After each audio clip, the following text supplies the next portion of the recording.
제가 선교지에 나간 지가 지금 한 13년째입니다. 필리핀에 7년째고요. 7년 있었고요. 방콕에 5년 있었습니다. 부족한 저를 하나님께서 세계 비전에 그 비전을 주시고요. 또 참 부족하지만 하나님께서 지금까지 인도하심에 참 감사드리는데요. 무엇보다도 제가 이 대안교회에서 자라고 또 이 대안교회에서 비전을 발견했습니다. 대학부 수련회 때. 그리고 또 전도사로 또 1년 강도사로 이렇게 지내면서 사역을 하고 또 나가서 선교지에서 지내면서 뭐 하나님의 은혜가 크시지만 가장 큰 것은 우리 대안교회 우리 성도님들 또 장로님 목사님 저를 기억해 주시고 기도해 주시고 또 후원해 주셔서 제가 지금까지 이렇게 사역을 감당할 수 있었다고 생각하고요. 앞으로도 또 우리 대안교회가 있기 때문에 또 힘을 또 얻어서 사역할 수 있을 거라 또 그렇게 생각하고 또 감사드리면서 이 시간 잠시 제가 사역하는 그 선교 사역에 대해서 말씀을 드리고요. 또 말씀에 대해서 잠시 함께 나누겠습니다. 먼저 태국에 대해서 관광국이기 때문에 한 번쯤은 가보셨을 겁니다. 그런데 제가 이제 5년째 있으면서 이제 방콕에 대해서 태국에 대해서 좀 이해하는데요. 참 기도가 필요한 나라가 바로 태국이고 또 방콕이라는 사실을 계속해서 깨닫게 되고요. 또 많은 분들이 단교 선교든 또 여행이든 오셔서 그곳에서 땅을 밟고 그 민족을 위해서 그 땅을 위해서 기도하는 것 그것이 참 중요하다는 사실을 깨닫게 됩니다. 그러면 먼저 파워포인트 좀 부탁드리겠습니다. 미소의 나라 그러나 선교사의 무덤이라고 말들을 합니다. 참 태국 사람들은 참 친절합니다. 불교의 가르침이 그렇기 때문에 선행을 하고 그다음에 친절하고 화를 내면 안 되는 나라입니다. 왜냐하면 다음 세대에 다음 세상에 인간으로 또 높은 지위로 태어나야 되기 때문에 아주 친절합니다. 그리고 안전합니다. 총기 사용이 자유로운 나라입니다. 필리핀처럼. 그런데 참 안전한 나라가 방콕입니다. 왜냐하면 불교의 가르침이 워낙 뿌리 깊게 내려있기 때문입니다. 그런데 선교사의 무덤이다. 참 자유롭고 선교하기 편합니다. 그런데 선교사들의 무덤이라고 합니다. 왜냐하면 복음화율이 0.8%, 1%가 안 됩니다. 100명 중에 1명도 예수님을 안 믿는 나라가 바로 태국입니다. 단기 선교팀이 오면 캠퍼스에 이렇게 들어가면 미션을 줍니다. 학생들을 만나오라고 합니다. 만나다가 크리스찬들을 만나면 꼭 전화번호를 적어서 나에게 전달해 달라고 늘 미션을 주는데 지금까지 한 명도 그 크리스찬들을 만나지 못했습니다. 처음에는 이렇게 소개하면 믿지 않습니다. 자기가 못 만날 거라고 생각하지 않습니다. 그런데 갔다 오고 나서 저녁에 나누고 기도회 하면 다 이런 말을 합니다. 처음에는 그 말을 못 믿었다고. 그런데 크리스찬들을 만나기가 정말 힘든 걸 보면서 참 이 땅이 정말 기도해야 될 땅이다라는 사실을 많이 고백하는 걸 들었습니다. 선교사들이 자유롭게 선교할 수 있지만 이 불교는 종교가 아닙니다. 문화입니다. 이 모슬림처럼 문화입니다. 그들은 절에 안 가도 불교입니다. 어릴 때부터 죽을 때, 태어났을 때부터 죽을 때까지 다 절하고 관련되어 있고요. 학교도 절에서 시작되었습니다. 모든 게 불교하고 연관되어 있고요. 문화입니다. 그래서 참 선교하기가 쉽지 않습니다. 우리 선교하시는 선교사님들도 한 10년 정도 교회 개척하셔가지고 열심히 목회했는데 한 10년 지나서 그냥 인사하고 가는 사람들이 종종 있습니다. 그러니까 10년 돼도 믿지 못합니다. 이 사람이 정말 참된 믿음을 가져 있느냐 안 가지고 있느냐를 믿지 못합니다. 그 정도로 불교 문화가 아주 강한 곳이 태국입니다. 그래서 선교사님들이 번아웃 열심히 쏟아부었지만 나중에 열매가 없거나 또 그런 또 떠나갔을 때의 그 상처들 때문에 또 사역을 못 하시는 분들이나 아니면 너무 열심히 하셔가지고 몸이 아프셔서 또 못 하시는 경우가 있습니다. 그래서 선교사들의 무덤이라고 말을 합니다. 100명 중에 1명도 예수 믿지 않는 말씀드리면 실감이 안 나실 겁니다. 오시면 한 몇 년 살면 실감이 납니다. 저도 요즘 많이 실감을 하고요. 늘 대안교회에서 설교를 하면 위에 있으면 떨립니다. 왜냐하면 어릴 때부터 자랐기 때문에 그렇습니다. 그런데 더 떨립니다. 왜냐하면 제가 5년 동안 있어 보니까요, 제일 큰 교회에서 제가 지금 앞에 서 있습니다. 태국에서 아마 이 교회가 우리 대한교회가 제일 클 겁니다. 제일 크고 성도 수도 제일 많을 겁니다. 그 정도로 그 태국에 믿는 사람들이 적습니다. 우리 한국보다 50여 년 먼저 선교사님들이 들어왔고요. 지금도 미국 선교사님부터 해서 많은 서양 선교사들이 들어와서 사역을 하고 있습니다. 그럼에도 불구하고 정말 예수 믿는 사람들이 참 적은 나라가 태국입니다. 하나님께서 왜 저를 생각도 못했던 그 나라에 보내셨는지 처음에는 이해를 못했고요. 지금도 잘 모르겠습니다. 그러나 지내면서 하나님께서 왜 저를 그 땅으로 보내셨는지를 또 알게 됩니다. 사역을 하면서요. 그러면 사역에 대해서 한번 잠시 나누겠습니다. 제가 하는 지금 방콕에 오시면은 우상이 많다고 했는데요. 저기 보면은 중입니다. 아주 유명한 중일 겁니다. 있으면서 병도 많이 고치고 귀신도 많이 쫓아냈던, 그래서 용한 뭔가 있었던 사람일 겁니다. 신이 됩니다. 또 옆에 있는 그 우상은 그 불상이죠. 또 다음 사진 보시면요. 보면 코끼리도 신이고요. 지금 코끼리 옆에 있는 그 사원이 에라완 사원입니다. 제일 유명합니다. 에라완 백화점에 있는 그 옆에 있는 신당입니다. 모든 건물마다 다 있습니다. 또 모든 아파트마다, 모든 집마다 다 있는데 저기가 제일 유명합니다. 왜 유명하냐면 저기 가서 빌면 애를 가지고 저기서 빌면 에라완 백화점의 사장처럼 이렇게 그 돈을 많이 번다고 해서 지금 중국 사람들이 제일 많이 오고요. 저 뒤에 보면 이렇게 돈을 주면 뒤에서 이렇게 춤을 춰주면서 다시 빌어줍니다. 저곳에 얼마 전에 폭탄 테러가 일어나가지고요, 많이 죽었습니다. 그래서 이제 참 웃긴 거는 폭탄이 터지면서 사람도 많이 죽었지만 우상도 이렇게 조금 기스가 났습니다. 예. 그런데 이제 그 우상을 바꾸더라고요. 똑같은 우상으로. 예. 또 여전히 사람들이 많이 와서 빌고 있습니다. 참 많이 안타까웠는데요. 예. 그 하나 지키지도 못하면서 예. 그렇게 우상이 좀 파손되니까 바꾸어서 다시 또 절을 하는 그런 곳입니다. 태국을 위해서 좀 기도해 주시고요. 늘 생각나실 때마다 기도 많이 해주시면요. 태국과 저를 위해서 기도해 주시면 감사하겠습니다. 제 사역은요, 캠퍼스 사역을 하고 있고요. 그 다음에 태국 현지 학교 사역, 지부 개척 사역, 파키스탄 난민 사역, 그 네비아 사역이라고요. 제 아내가 하는 인형 수제 사역이 있습니다. 파워포인트 부탁합니다. 간단하게 하겠습니다. 캠퍼스는 제가 SFC 또 캠퍼스 지부 대표이기 때문에 개척하러 들어왔기 때문에 캠퍼스 개척 사역이 주 사역인데요. 다음입니다. 예, 다음요. 예, 지금 그 1번입니다. 예, 그 왕족 대학인 줄라롱콘 대학에 지금 들어가서 사역을 하는데요. 이미 태국은 그 동아리가 딱 하나밖에 없습니다. 불교, 기독교, 캐톨릭 이런 식으로. 그래서 이제 더 이상 그 기독교 동아리를 만들 수 없지만 줄라롱콘 대학의 기독교 동아리와 연결되어서 같이 함께 기도 모임하고 전도하고 캠퍼스 사역을 함께 하고 있고요. 제가 주 타겟으로 하는 사역은 저기서 리더를 만나고 리더를 양육하는 것. 그것이 제 큰 사역입니다. 우리 현지 한국 SFC 대학생들이 들어와서 돕고 있는데요. 그 대학생들도 함께 참여하면서 또 그렇게 리더가 될 사람들을 이렇게 함께 만나고 있습니다. 에이벡 대학교는요, 유학생들이 한 300명 됩니다. 거기서 유학생들이 자발적으로 모였고요. 지금은 수요일마다 한 10명이 한 10명 정도 모여서 함께 예배드리고 또 기도하고 있습니다. 예, 다음 태국 현지 학교에 들어가서 지금 사역을 하는데요. 한글과 영어를 가르치고 있습니다. 제가 목표는 방과 후 활동을 할 수 있도록 관계를 맺어가고 있고요. 지금은 거의 관계가 다 됐습니다. 그래서 지금 방과 후에 아이들을 모아서 얼마든지 수업을 할 수 있는, 그래서 거기서 복음을 전할 수 있는 그런 지금 상황이 되었습니다.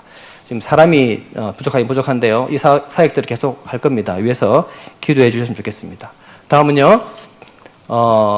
한국의 대학생들이 1년 휴학하고 들어옵니다. 자기가 돈을 다 모아서 들어오는데요. 들어오게 되면 저와 함께 캠퍼스 개척 사역을 하게 되고요. 언어는 우리 미국 선교사님하고 같이 함께 협력을 하고 있는데 미국 선교사님이 이렇게 영어를 무료로 가르쳐 줍니다. 그리고 태국어도 배우게 되고요. 현지 학교에 들어가서 영어든 미술이든 한국어든 가르치고 있고요. 이제 캄보디아, 인접국, 말레이시아나 라오스에 이렇게 3개월 되면 비자를 연장해야 되기 때문에 이렇게 아우리치로 나가고 있습니다. 다음 사역은 난민 사역입니다. 파키스탄에 태국 방콕에 파키스탄 난민들이 참 많이 들어와 있습니다. 왜냐하면 이 무슬림들이 그 파키스탄 기독교인들을 지금 박해하고 있는데요. 또 박해를 피해서 방콕으로 들어옵니다. 이유는 방콕에 들어오기 쉽기 때문입니다.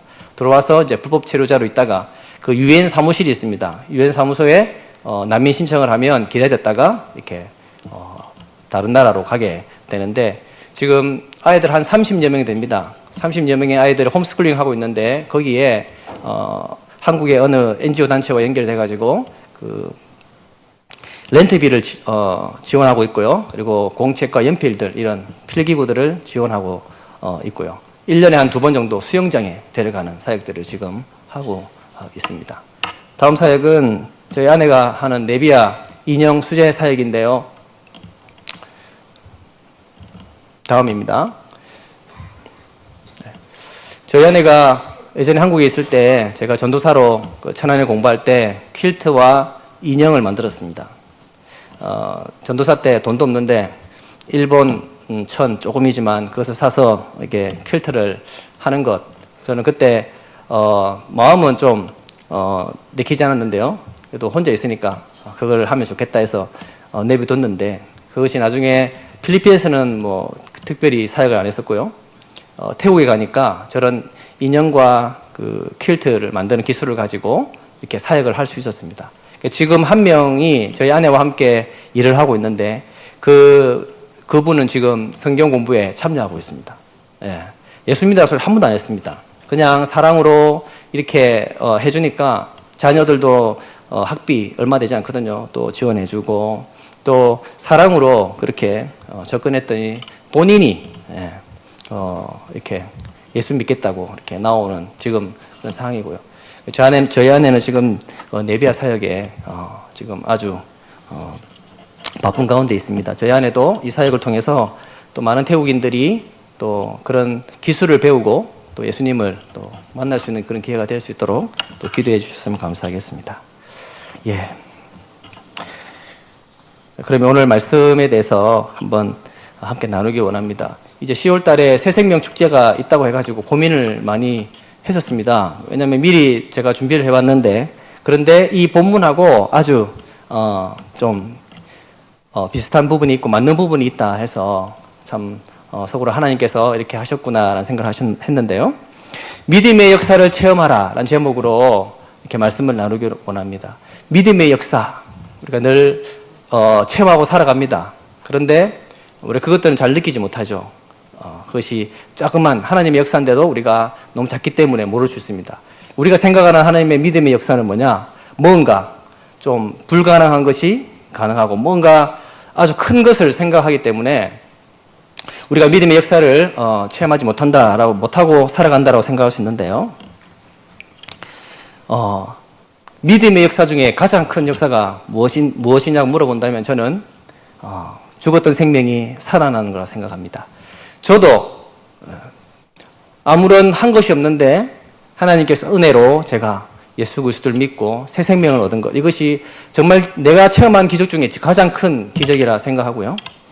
또 우리가 살아가면서 또 많은 역사들을 체험하지만 그 중에 가장 큰 역사는 죽은 영혼이 살아나는 저희 선교연장도 마찬가지고요. 그것이 아닐까 저는 생각합니다. 오늘 믿음의 역사를 체험하라는 제목을 함께 나누기 원하는데요. 오늘 본문을 통해서 한번 함께 나누기 원합니다. 오늘 읽었던 여호수아 3장은요. 1, 2장에서는 여리고 정탐에 대해서 기록하고 있습니다. 그리고 3장, 4장은요. 이 여리고로 들어가기 위해서 요단강을 건너는 장면을 기록하고 있는데요. 오늘 본문은 이 40년의 광야 생활을 마감하고 이제 젖과 꿀이 흐르는 가나안 땅을 향해서 요단강을 건너기 위해서 여호수아는 이스라엘 백성들에게 선교를 이렇게 명령하고요.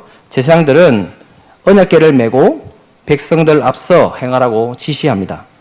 이스라엘 백성들은 준비를 마치고 지시를 따라서 요단강을 건너기 위해서 제사장을 따라갑니다.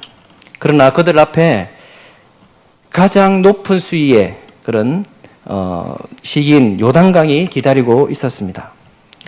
제사장은 빠른 물살과 높은 수위로 그 흐르는 강물에 이 발을 담그자 요단물은 그쳤고 이스라엘 백성들은 마른 땅을 걸어서 요단강을 건너게 되었다라고 기록하고 있습니다. 이스라엘 백성들은 마른 땅으로 요단강을 건너는 이 기적적인 믿음의 역사를 체험했습니다. 이 시대도 그들이 경험했던 믿음의 역사를 우리는 체험하고 있고 체험할 수 있습니다. 왜냐하면 우리가 믿는 하나님은 이 시대 이스라엘의 하나님과 동일한 하나님이시기 때문입니다. 이 시간 어떻게 하면 믿음의 역사를 체험하면서 살아갈 수 있는지에 대해 본문에 통해서 한번 배워보기를 원합니다. 이 시간 저와 여러분은 각자의 기도 제목을 가지고 이렇게 살아갑니다. 하나님의 도우심의 역사를 기도하며 기대하며 살아갑니다. 그러나 우리가 신앙하는 하나님이 어떤 분이신가를 아무리 많이 알고 있고 기도한다 할지라도 믿음의 역사를 체험하는 것은 다를 수 있습니다. 왜냐하면 아는 것과 믿음은 일치하지 않을 수 있기 때문입니다. 아는 것과 믿음은 일치하지 않을 수 있습니다. 출애굽 1세대들 보시면요. 하나님의 역사를 체험했습니다. 그것도 엄청난 역사들을 많이 체험했습니다. 보았습니다. 그러나 그들의 믿음은 적과 꿀이 흐르는 가나안에 들어갈 수 있는 믿음과는 거리가 멀었습니다. 갈렙과 여호수아만이 이렇게 들어가게 되었죠. 그리고 출애굽 2세들도 마찬가지입니다. 이들도 출애굽 당시에 하나님의 역사에 대해서 많이 들었을 것입니다. 그런데 그들의 믿음은 자기 소견에 옳은 대로 그렇게 살았습니다. 아는 것과 믿음은 일치하지 않을 수 있음을 성경은 가르쳐주고 있습니다. 여러분은 성경을 너무 많이 알려고 그렇게 노력하지 마시기 바랍니다. 공부하지 말아 이게 아닙니다. 아는 만큼 살려고 노력해야 합니다. 복음은 아는 것이 아닙니다. 사는 것입니다. 복음의 능력은 아는 것에서 나오지 않습니다. 사는 것에서 나온다는 사실을 기억해야 합니다. 복음을 알고만 살아가니까 능력이 없고 나아가 세상 사람들로부터 조롱을 받는 것입니다. 복음으로 살아갈 때, 복음으로 살아낼 때 능력이 나타나고 하나님께서 영광을 받으시는 것입니다. 오늘 제사장은 법궤를 메고 요단강을 앞장서서 이렇게 가야 했습니다. 제사장의 마음은 어땠을까요? 한번 상상해 보십시오. 명령을 받았습니다. 메고 걸으라고 했습니다. 아마 제사장은 믿음이 있었기 때문에 아마 하나님께서 뭔가 하실 거야. 분명히 내가 그 요단강을 건너야 될 건데 뭔가 하나님은 분명히 일을 하셨을 거야 라고 생각했을 겁니다. 그런데 그걸 메고 그 강 앞에 오니까 강이 장난이 아닌 겁니다. 물도 보통 때와는 다르게 아주 강하게 높게 흐르고 있었습니다. 그래서 아마 두려웠을 것입니다. 아마 죽음의 공포를 이 제사장은 느꼈을 것입니다. 그러나 오늘 본문의 기록과 이 뉘앙스를 볼 때 제사장은 그리 많이 생각하지 않았던 것 같습니다. 시시대로 물을 향해서 걸어갔음을 본문을 통해서 보게 됩니다. 그랬더니 물이 그쳤습니다. 마른 땅이 되었습니다. 믿음의 역사를 체험합니다. 우리가 살아가는 이 시대도 마찬가지입니다. 때론 믿음으로 살아가려고 하고 말씀에 순종하면서 살아가려고 노력해도 요단강과 같은 어려움과 위험을 만납니다. 그래서 두려움에 사로잡힐 때가 있을 것입니다. 그런데 어떻게 하면 그 어려움과 위험을 극복하고 믿음의 역사를 체험할 수 있을까요? 그것은 내가 아는 것을 믿음으로, 행함으로 드러낼 때 가능합니다. 믿음은 현재형입니다. 과거에 내가 어떻게 믿고 어떻게 살았는가 그렇게 중요하지 않습니다. 또 앞으로 내가 어떻게 믿고 살아갈 것이다 중요하지 않습니다. 현재 내가 하나님을 어떻게 믿고 살아가는가가 중요한 것입니다. 그래서 우리의 기도는 현재형입니다. 성경에서 기도는 현재형으로 나옵니다. I pray로 나옵니다. 기도 드립니다. 기도합니다. 기도 드렸습니다. 하나님 들으시겠지만 그러나 이 우리의 성경적인 가르침과는 좀 차이가 있습니다. 대표 기도할 때는 현재형으로 쓰는 게 성경적입니다. 하나님, 이 기도 들어주시면 제가 헌신하겠습니다. 하나님, 상황이 좋아지면 제가 봉사하겠습니다. 이것 아닙니다. 믿음의 역사는 하나님, 제가 지금 헌신합니다. 나의 문제 모두 주님께 맡깁니다. 해결해 주실 줄 믿습니다. 이럴 때 하나님은 일하시고 역사하시는 것입니다. 그러므로 너희는 가서 모든 민족을 제자 삼아 아버지와 아들과 성령의 이름으로 세례를 주고 내가 너에게 분부한 모든 것을 가르쳐 지키게 하라. 볼지어다 세상 끝날까지 내가 너희와 항상 함께 있으리라. 지금 나의 상황이 힘들고 어렵지만 주님의 말씀을 의지하여서 순종하고 나아갈 때 하나님은 일하시고 또한 믿음의 역사를 우리에게 주시는 것입니다. 너희는 먼저 그 나라와 의를 구하라. 그리하면 이 모든 것을 더하시리라. 이렇게 말씀하셨는데요. 이 말씀을 알고 있잖아요. 그대로 믿고 염려하지 아니하고 말씀을 의지하여서 삶의 방향을 하나님의 나라와 의를 위한 방향으로 설정하고 또 그렇게 구하며 살아갈 때 하나님께서는 이 말씀을 이루시는 것입니다. 내가 원하는 것, 내가 기도하는 것 하나님 주시는 것입니다. 그런 역사를 체험하는 것입니다. 여러분 장수하고 이 땅에서 잘 되길 원하십니까? 그러면 내 부모를 공경하는 것입니다. 성경에서 하나님께서 약속하셨습니다. 내 부모를 공경하라. 그리하면 내가 잘 되고 장수하리라. 이렇게 말씀하셨습니다. 다른 약속들 많습니다. 내가 아는 하나님의 말씀을 순종할 때 하나님은 일하시고 역사하시는 것입니다. 태국에 한국 SFC 대학생들이 들어와서 지금 사역을 하고 있습니다. 4기가 되었는데요. 그들은 4개월 동안 한 300만 원 정도를 생활비를 자신이 아르바이트를 하고 후원을 요청해가지고 같이 이렇게 들어와서 선교 사역을 돕고 있습니다. 제 바람은 참 부담 없이 와서 함께 사역을 도울 수 있는 환경이 되었으면 좋겠다라고 생각하고 그렇게 기도하고 있습니다. 해외에서 13년 동안 사역하면서 보면 대부분 오는 학생들은요, 넉넉한 사람이 없습니다. 넉넉한 가정의 아이들이 많이 오지 않습니다. 그런데 믿음으로 그들이 결단하고 준비하고 나오니까요, 필요한 모든 것을 하나님께서 다 채워주셨다라고 간증하고요. 그리고 그런 믿음의 체험을 해보니까 더욱 헌신할 수 있겠다는 고백을 하게 됩니다. 그리고 헌신 후의 삶을 보면요, 하나님의 은혜로 취직도 잘하고요, 또 결혼도 잘하고 또 이렇게 잘 살아가고 있는 것을 보게 됩니다. 성도 여러분, 믿음의 행함 없이 하나님의 역사를 기대하지 마시기 바랍니다. 하나님은 그런 분이 아니십니다.